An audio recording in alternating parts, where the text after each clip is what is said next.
Charlie 777 की कहानी। Charlie 777 एक आम लड़का था जो एक छोटे से गांव में रहता था। वह अपने माता पिता के साथ रहता था और स्कूल जाने के अलावा गांव के किनारे में पशुओं की देखभाल करने में अपना समय बिताता था। चार्ली की माता उसे नेकी और सच्चाई की शिक्षा देती थी और चार्ली एक समय के साथ बड़ा और समझदार हो गया। एक दिन जब चार्ली स्कूल से घर लौट रहा था, उसने एक छोटी सी टोकरी देखी जो रास्ते में गिरी हुई थी। उसने टोकरी उठाई और उसे खोलने का प्रयास किया। जैसे ही वह टोकरी खोलने के प्रयास कर रहा था, एक छोटा सा पत्थर उसके अंगूठे को काट दिया। चार्ली को बहुत दर्द हुआ और वह चिढ़ गया।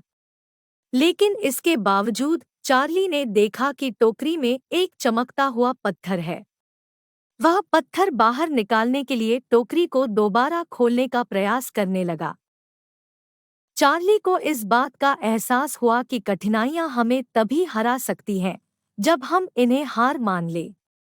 इसलिए वह अपने इच्छाशक्ति का इस्तेमाल करके टोकरी को दोबारा खोलने के लिए प्रयास करता रहा। धीरे धीरे वह पत्थर निकालते हुए सफल हुआ और उसने देखा कि इसमें एक चिट्ठी भी थी। वह चिट्ठी उठाकर उसे पढ़ने लगा।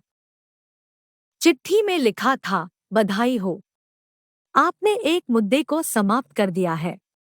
आपको यह याद रखना चाहिए कि हमेशा कोशिश करने वालों को ही सफलता मिलती है। चार्ली को यह सबक बहुत पसंद आया और वह सोचा कि अब से वह किसी भी काम के लिए हार नहीं मानेगा। वह अपने सपनों को पूरा करने के लिए हमेशा प्रयास करेगा। चार्ली 777 की इस कहानी से हमें यह सीख मिलती है कि जीवन में कठिनाइयां तो हमेशा आती रहेंगी, लेकिन हमें कोशिश करनी और आगे बढ़ने की क्षमता रखनी चाहिए। हार मानने के बजाय हमेशा अपनी इच्छाशक्ति का उपयोग करना चाहिए और समस्याओं को पार करने के लिए कोशिश करनी चाहिए। इस तरह से हम सफलता की ओर अग्रसर रह सकते हैं।